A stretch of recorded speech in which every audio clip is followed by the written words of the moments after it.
Welcome to Relate Higher, a podcast dedicated to providing the leading standard in conscious higher relating and to teaching you a conscious framework for all of your relationships.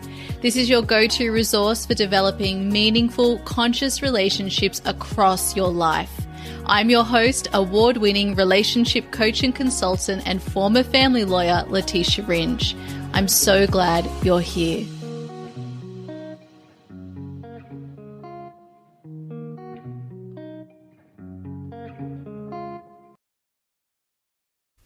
Welcome back to the podcast. Today, I'm answering the question, how do I embody more love across my relationships? And this episode is a follow-up to our previous episode, which introduced you to the 3 qualities of a conscious relationship. They are love, awareness, and intention. So in today's episode, we're doing a deeper dive into the quality of love so that as you leave the episode, you'll have some more exercises you can implement into your relationships right away today to start creating and experiencing more love within yourself and also the relationship. Now, it's really important in our relationships that we start with our relationship to ourselves. So in order to experience more love with another person, we need to be able to experience more love within ourselves. This is great because it gives you all the power and control, and that means all of the exercises that we'll be going through today are exercises that you simply need to work upon with yourself in order to embody more of that energy of love. Now, you can work on these exercises no matter what relationship you're working with, whether you're in a relationship or not in a relationship, you get to choose because it's really about, as I mentioned, embodying the experience of love deeper within yourself. Now, in one of our prior episodes, we spoke about where to begin your journey of improving your relationships. And in that episode, I gave you a couple of different options. The first was selecting a specific relationship to work upon. The second was selecting a relationship area, professional, romantic, friendship, or family. And then the third option was to focus on your relationship ecosystem all at once. So whatever option or pathway you've chosen, you want to work with what you've chosen today as you embody the exercises you're going to think about in this episode. Okay, so as I mentioned in the previous episode, when we talk about love as a quality and being one of the 3 qualities within a conscious, romantic, professional, friendship, or family relationship, we're talking about approaching our relationships more from the energy or the quality of love as in opposition to the quality or energy of fear. We talked about how our brains have been programmed to approach our relationships unconsciously from a fear state. And so for most of us, most of the time, we are responding to relationships from this place of protection, this place of defensiveness, this place of separation, disconnection. And this is our default operation in relationships. And yet at the same time, one of the most common desires is we want more love. We want more connection. We want more understanding. We want to feel like we and the other people within our relationships are leaning in and embracing and valuing, respecting and appreciating the relationship. So if we are primed to approach our relationships through fear, then it makes the embodiment of love in that moment that much harder. And that's why we have to use our conscious effort to shift from fear back into love. And that's what today's episode is going to really help you to do. So in order to get better at that shift from fear back into love, from fear back into love, it's important that we enhance your experience of love itself so that you're able to cultivate that state and energy for yourself and also know what you're moving towards. So when I'm over here in fear, I want to get back to over here. It's going to be a lot easier if you know a pathway for moving from fear to love, which you'll be learning in today's episode. And if you can also locate love because you know what that experience feels like and how you create it. So this is a constant practice. This is the journey in all of our relationships. You're really working against your default programming that is having you respond from fear and tell you that this is a serious, fearful situation. We need to respond from this place to protect ourselves. And you need to constantly be checking yourself and reminding yourself, actually, this is not a situation that needs a fear response. This is a situation that needs a love response. It's okay that I'm feeling afraid afraid, but now we're going to shift from fear into love. And it becomes almost an effortful process because of this conscious attention that's needed. And that's why so many people don't do it. But the issue is, if you don't do it, you're just creating more fear, stacking it upon fear. You're also just further ingraining the cycles and programs and patterns that you're in and just making them harder to break free, more entrenched. It's becoming easier to stay in fear. And so you're just making your job in the future, when you get to a stage where you realize this can't continue, to be harder. So we may as well pick ourselves up where we are today and start the process now, because it will never be as easy as it is right now. At the same time, you have to know that this is work, and it can feel annoying, it can feel frustrating, it can feel like an effort, and that's why a lot of people choose not to do it. But you've got to think of your future self instead and choose that enjoyment that you're going to experience in the future over the annoyance that you're going to experience right now in making that shift, because it's going to be, your future self will thank you basically for doing the work now, and it's only going to make the problem bigger in the future if you don't stop it right now. So let's talk about how to move into a deeper embodiment of love through some specific exercises. And before I go into that, there's one other thing that I want to mention, and that is that the best way to approach creating more conscious relationships across your life, more success across your life, and more love across your life is to focus on a depth versus width approach.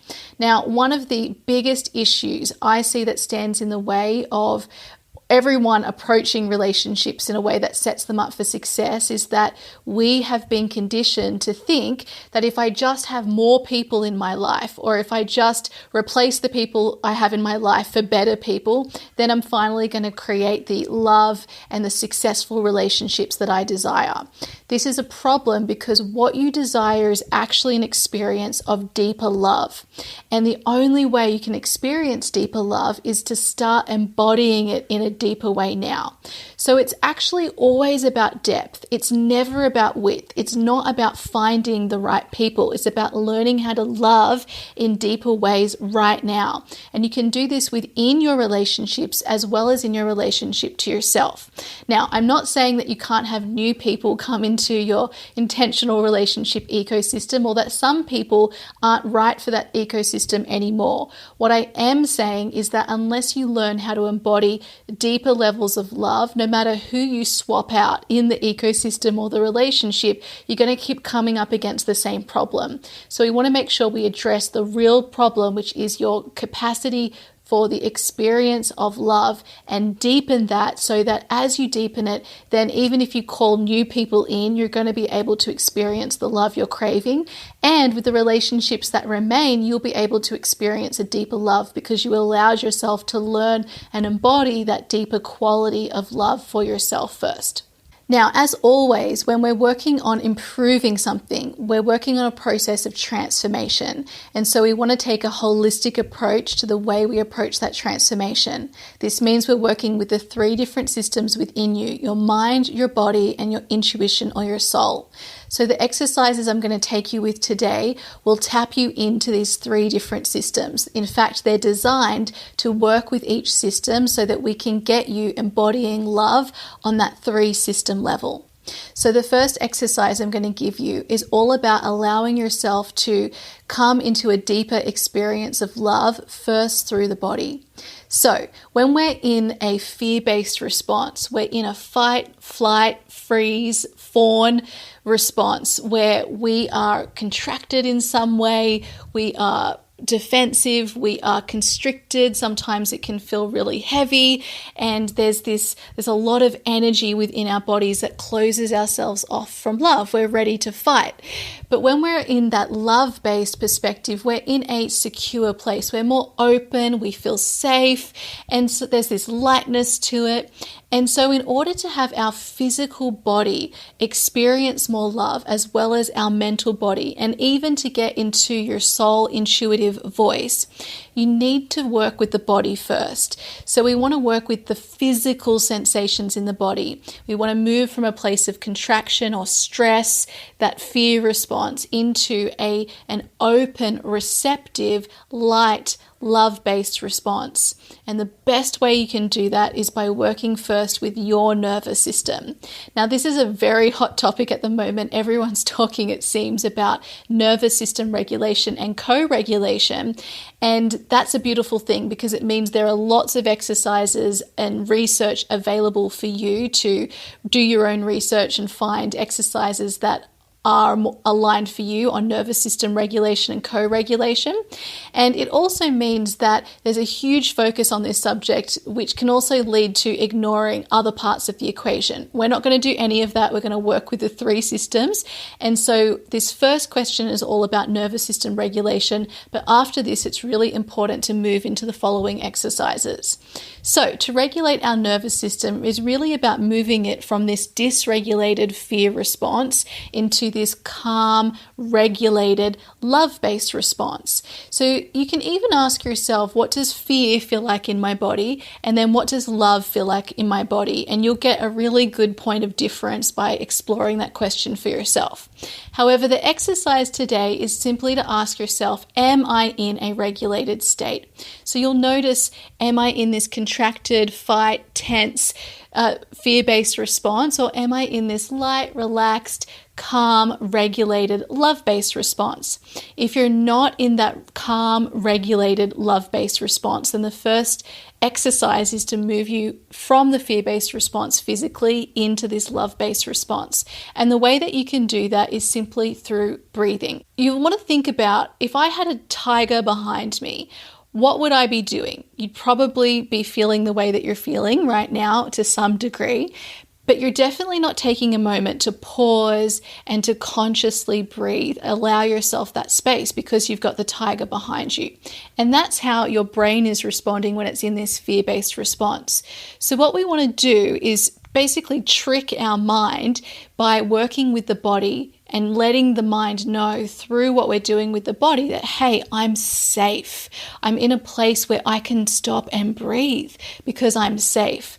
So we're kind of using the body to tell the mind you're safe rather than trying to use the mind to tell your body you're safe. That's when it doesn't really work. So if you didn't have a tiger behind you and you're in a place that was safe and secure, you would feel totally okay with pausing and doing some conscious breathing. So all you need to do in this case is take a moment to pause and then do some slow breath work. Breathing in for 4 counts through your nose and then breathing out for 4 counts through your mouth. And you can do this over and over for a couple of minutes, and that is going to bring you into the present moment and into a calmer place. Now, it can also help to use an anchor with your hand. So you can place your hand on a certain part of your body. Maybe it's over your heart, maybe it's over your stomach. You might even like to put it over the back of your neck or over the top of your head or even the very top of your head. Maybe it's sitting on your legs, and all you're doing is using that hand to almost ground you and bring your awareness into the feeling of where your hand is on the body. Again, this is just a way of bringing you into the present moment, which you for sure would not be doing if you were truly in a place where you were fighting for your survival. So this is a really great way to move from a dysregulated place into a regulated place. And if you're still having trouble, that's where you can go and do some research and find some nervous system regulation activities. And you can just pick any of them, give it a go, and find which one really works for your system. That's the great thing. There are many, many available ideas for nervous system regulation out there now on social media and also on YouTube. Okay, so that's the body that we're working with first. So this is how we move into a love-based receptacle versus a fear-based receptacle in terms of the physical body. The next step is we want to work with the mind. And so we're going to be working on a mental level here. And this is where we want to do some mental realignment. So it's only going to really work when we've got the body in a regulated state. Otherwise, if we did this step first, we're starting with the mind, we're telling ourselves, I'm safe, I'm safe, I'm safe, I'm safe, I'm safe, but the body doesn't feel that way. By doing the first step, we've regulated the body, we've gotten into a place where it feels safe, so now we don't need to contend with that particular step. Instead, we get to go straight to the second step in a way that will actually set you up for success. So now this is where we want to mentally realign. And I have 3 different questions that I love to use personally and that I'm always getting my clients to go back to. And that's why I wanted to share them with you in today's episode. So the first question is, and you can think about this in the context of either you thinking about your relationships or you actually relating with someone in real time. The first question you want to ask is this creating more connection or disconnection? The second question is, am I assuming good intentions on their part, or am I assuming bad intentions or negative intentions? And then the third question is, am I truly seeking to understand here, or am I seeking to prove or respond in some way? Now, these 3 questions are what I call filters. And what they're going to do is show you when you're actually mentally approaching the way you're thinking about your relationships or approaching the way you're actually relating in the relationship itself from a place of fear or love. And it's an anchor point. These are really anchor questions that allow you to now realign and return to love. So if you notice that how you're relating or how you're thinking about your relationships is actually just creating more disconnection, then the question that naturally follows is, well, how can I create more connection here? And that is going to reveal a deeper way for you to embody love from a mental perspective. And that could be simply about the thoughts you're thinking, or if you're actually relating with the person in that moment, it could be through the questions you ask, the way you obviously approach that person and the relationship in real time. Now, when you're asking, am I coming from good intentions, or am I assuming good intentions rather on the other person, what this is doing is shifting you into trust, where you're trusting the other person and also even trusting yourself, which is a very necessary quality associated with love. When we're coming from the quality of love, there is no fear. So we trust the other people and we assume good intentions. And it's so common that when this fear-based response is triggering, because we're on the defense and in a mode of protection, we forget that this other person and you in this relationship that you're thinking about or relating in, you're there because you both love each other. You're there because you want to be, and you're having even this conflict because you care about each other. And that's a beautiful thing. So we want to remember the shared intention and always start by assuming good intentions. Now, the last part, which is about seeking to understand, is so often when we're in relationships, when we're either thinking about the relationship or in the active relationship relating with the person in front of us, we are on the back foot when we're coming from fear, and we're actually seeking to prove a point. We want to get our point across. We want to be right. We want to fight in some way. We want to convince. We want to control. But love is open. It's relaxed. It's not holding on to anything. Instead, it's leaning in and seeking to really be the witness of this other person, to really understand them. You're not judging them. You're understanding them. And the only way you can really understand another person is by coming from this unconditional love lens, where it's like usually the way we're in a conversation or a dialogue with someone is, I will love you if you agree with me on these things, or I'll show my love to you if you agree with me on these things. But that's not going to create more connection between the two of you. It will create more disconnection and separation, and it's coming from fear, which will just create a result of more fear. So you want to instead be working with where you want to end up, which is with more love, more connection. And by doing that, you've got to approach it from love. Love is unconditional. And the only way you could truly decide anyway whether you really wanted to be in a relationship with someone or whether you really liked what they say is if you understand what they're saying. The only way to get there is through not judging what they're saying too quickly. So I highly recommend unconditional love as a way of actually understanding what is being presented to you. And then you can make a judgment later on from there. But if you judge too early on, then you're setting yourself up for failure and for more disconnection no matter what. So we always want to start with seeking to understand. Let me just make sure I understand you correctly, and repeating back what you're hearing until you get to a place where the other person feels that you're understanding them. And so when you're thinking about your relationships, think about it in the same way. I'm not trying to make a judgment about our relationship or them right now. I am instead trying to understand what might be going on for them. That leads you to connecting with them rather than disconnecting, which is creating deeper love for you both. So there are 3 mental filters that I love to use to help me mentally shift from fear into love and embody the quality of love deeper. Now, a further mental realignment exercise is the following. I love this exercise as well because it's a question that most of us have never asked ourselves. And so it's really, really hard to create more of what we want if we don't even actually know what we want and what that actually looks like in specifics. So the question to answer here is love looks like ... Fill in the blanks. So you're thinking about a specific relationship or a specific relationship area or your relationships generally. What specifically does love look like to you? And I want you to write here a list of specific actions. It looks like love when they say X, Y, Z. It looks like love when they do X, Y, Z.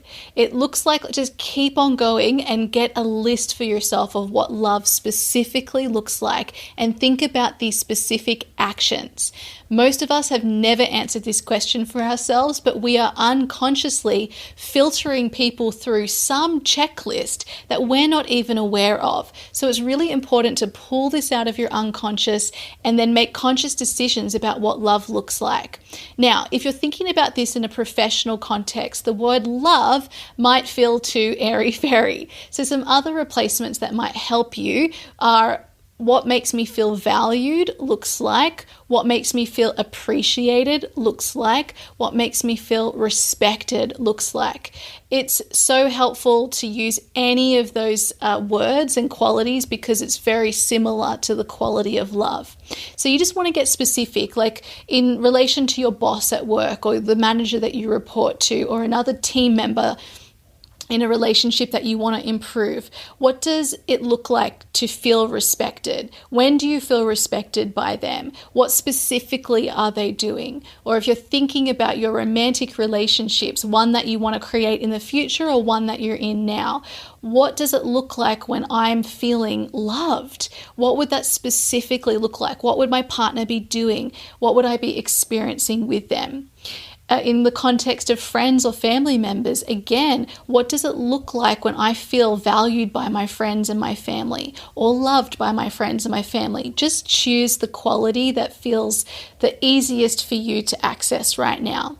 So this is great because now what you're doing is bringing into your consciousness a list of what actually allows you to feel loved. And you can start asking yourself how well you embody this list for yourself.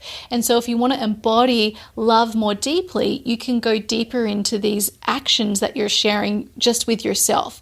You can also ask with the other person you're thinking about, I wonder what their list looks like, and that would be a great conversation to have with them. If you feel like sharing your list with the other person, coming from a place of seeking to understand each other rather than judging the list, this will be a great connection point and a way for you both to understand each other and also how you can love each other in more deeper ways as well. But first, we've got to start with our own awareness. Okay, the fourth and final exercise I have for you today is a way to then access your soul and your intuition's experience of love. Now, the beautiful thing is that this system within you, this voice, this power, this part of you, your soul / your intuition or your inner voice, is on the same frequency as love. So its perspective is always coming from this abundant, relaxed, all-knowing, open perspective. And so that is great because it is one of the best guides for you when it comes to experiencing deeper love. So the question you want to ask your intuition is, what does love itself want for me and this other person right now? And just see what comes through for you. You can also ask your intuition to show you what love feels like, to show you what it feels like through your body, and notice how you can actually cultivate or tap into this feeling of love whenever you want through simply asking your intuition / your soul to connect you with that feeling, because this is an energy and a state that it is constantly in. So you can almost feel it wash over you. If you find that hard to connect with, you can ask your intuition or your soul to show you another expression of what love is. And maybe it shows you in an image. Maybe it tells you in words. Maybe you just have a knowing of what it is, or it points you to something that allows you to experience the quality of love in a deeper way. Follow that. Be curious about what comes through, and also get specific and ask, what does love itself need right now within this relationship? And that's going to give you information and a way to embody love in ways that you've never imagined. So there you go, my friends. That's it for today's episode. They are 4 different exercises to have you more deeply embodying the quality of love. Now, remember, you don't need to even involve another person at this stage, though if you feel comfortable to do that, then please go ahead. But you must, no matter what, always start with this embodiment within yourself first. Love is created through our thoughts, through our feelings, and through our actions. And most importantly, our capacity to receive more love is going to be expanded by you allowing yourself to be in the state of love more often. So the more that you can actually spend experiencing love within your life, which remember can show up in lots of different qualities like gratitude, appreciation, trust, respect, feeling valued, cherished. These all have love within them. Abundance. So you want generosity, compassion. So you want to allow yourself to be in and experience and cultivate these states so that you can get more used to being and living from this state, so that you can then get better at actually receiving it. So there you go, my beautiful friends. I'll see you in our next episode, and enjoy embodying love more deeply in the meantime.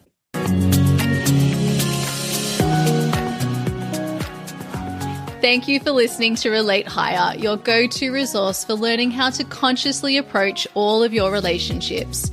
To deepen your learning and practice, make sure you're subscribed to receive the Relate Higher community newsletter. This is a weekly newsletter sent to you every Monday, providing further coaching and education to support your relationships. Subscribe at relatehigher.com/community. And if you haven't yet left a 5-star review for the podcast, we ask that you please do that now, so that this podcast can reach other listeners who also want to learn and practice conscious higher relating. Because remember, the more people who learn, the better relationships we all enjoy.